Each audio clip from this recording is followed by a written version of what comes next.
In this video, we will be tasting and talking about batch 73 of the ecochateas tea club, an Alishan Jin Xuan Osmanthus tea.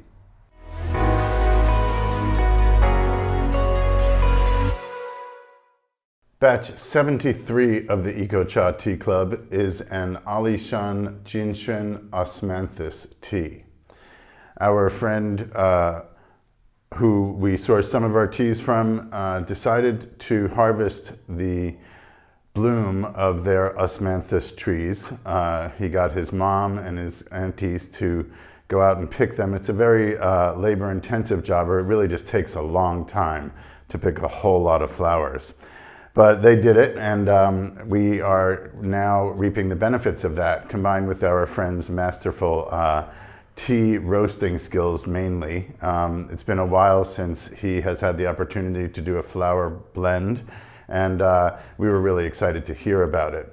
It's interesting with this batch of tea that in the sense that it is an Alishan High Mountain Jin Xuan Oolong, cured in the classic fashion, minimally oxidized, unroasted. So it already is a very aromatic tea. It has a buttery, creamy, milky quality to it, very distinct aromatic and even flavor profile. It's more common to find teas that are heavily oxidized and or roasted that are chosen to be blended with fresh flowers. So that was another point of intrigue for us. And we really like the results. It's very subtle. The flower flavor notes are not very distinct at all, but it definitely tastes different than the original Alishan High Mountain Jin Xuan Oolong tea before it was blended with flowers. So it's a very much a melded, it really integrated into the flavor profile of the tea and just added an element to it and even softened it. It's less distinctly vegetal. It's more pastry. Well, now I want to just get into tasting it. I did, let's see, about 11 grams of tea leaves in this 200 milliliter hybrid Gaiwan pot, and brewed it for about 1 minute each brew. I have the first, second, third, fourth, and the fifth brew here.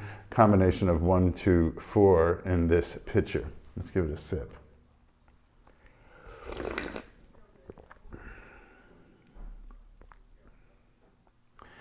It's almost like a flavor enhanced quality, with the original milky creamy profile just being more pronounced. If I wasn't told that there was Osmanthus flowers blended into this tea, I don't think I would think of it. I wouldn't be like, oh, this has flowers in it. It's not really that distinct. If we did it side by side, I think it would be quite obvious the difference in flavor profiles. It's really soothing. It's very soft, very smooth mouthfeel. Just the slightest bit of astringency after you consume the tea. I'm going to keep sipping. It's the kind of tea that,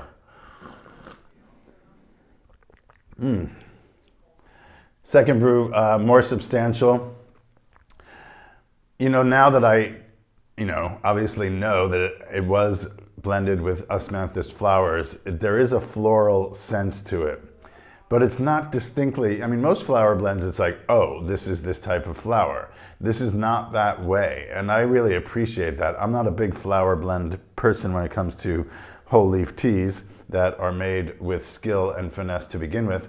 I can appreciate it, of course, especially for iced teas or cold brew teas, but having just a little bit of tweaked flavor profile of the original really is nice. It's just so much more balanced and smooth, and Jin Xuan itself can be very pronounced in its distinctive green and milky qualities. This kind of mellows both of those out.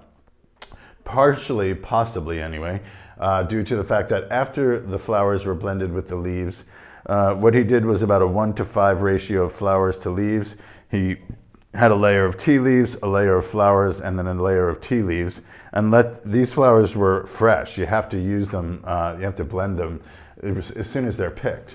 So freshly picked, blended with tea the same day, and let sit for about 20 hours.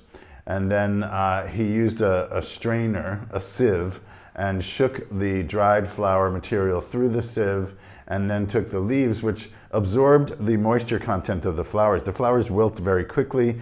They even change color slightly and basically, wither. And so he removed the flower material and put the tea leaves in his tea roasting oven, and at low temperature, 70 or 80 degrees Celsius, baked just basically removed the moisture that had been absorbed from the flowers from the tea leaves. So that also mellows and probably dissipates the very perfumey aspect of the flower, but it also infuses it into the leaves. Let's go for brew 3.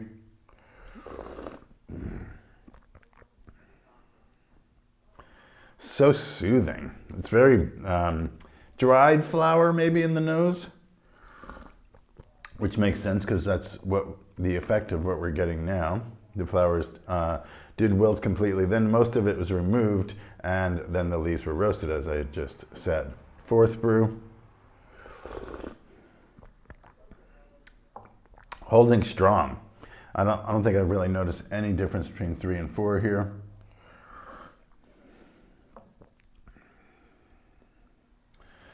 Yum.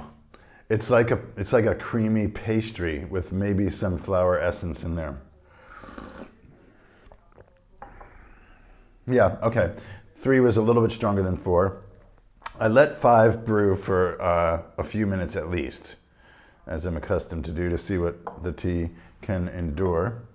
See what kind of aromatic.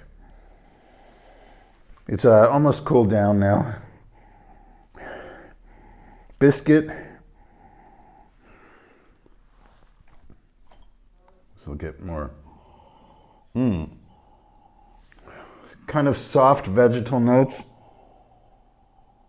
Again, just a rounded, fresh scone kind of sweet quality to it.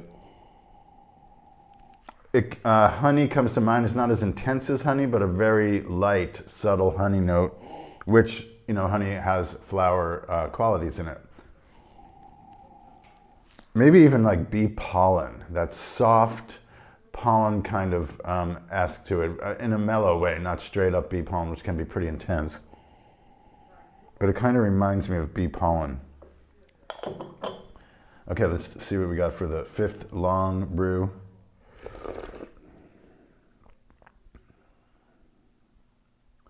Not overly bitter. What often happens, particularly with these types of high mountain teas, is brewing it long just concentrates it to the point of losing the subtle, the finer notes. So it's just a denser tea with less complexity. It still has a nice mouthfeel. You still get nose, but it's just not as refined as the cups that were brewed properly, so to speak. It's good. I'm gonna do, I guess I like it, huh? I just downed 5 cups in like 5 minutes and I'm still pouring. The color is like a high mountain Jin Xuan would be. I don't think the color was affected very much by the added processing with flowers. Very transparent, nice golden color. Brews 1 to 4 combined. It's a yummy, mellowed Alishan high mountain Jin Xuan. That's what we have here by adding fresh Osmanthus flowers and infusing them into the leaves. And the leaves are classic high mountain, Alishan high mountain stock, very soft and subtle. This is winter 2021, so it's freshly picked leaves that were used to blend with the fresh picked Osmanthus flowers. There we have it. Alishan Jin Xuan Osmanthus Oolong tea. It's pretty much an anomaly. We probably won't come across this at least until next year. Our friend was pretty excited about doing it, and he did say, next year I want to do a roasted blend. So maybe we'll be lucky enough to participate in that share as well.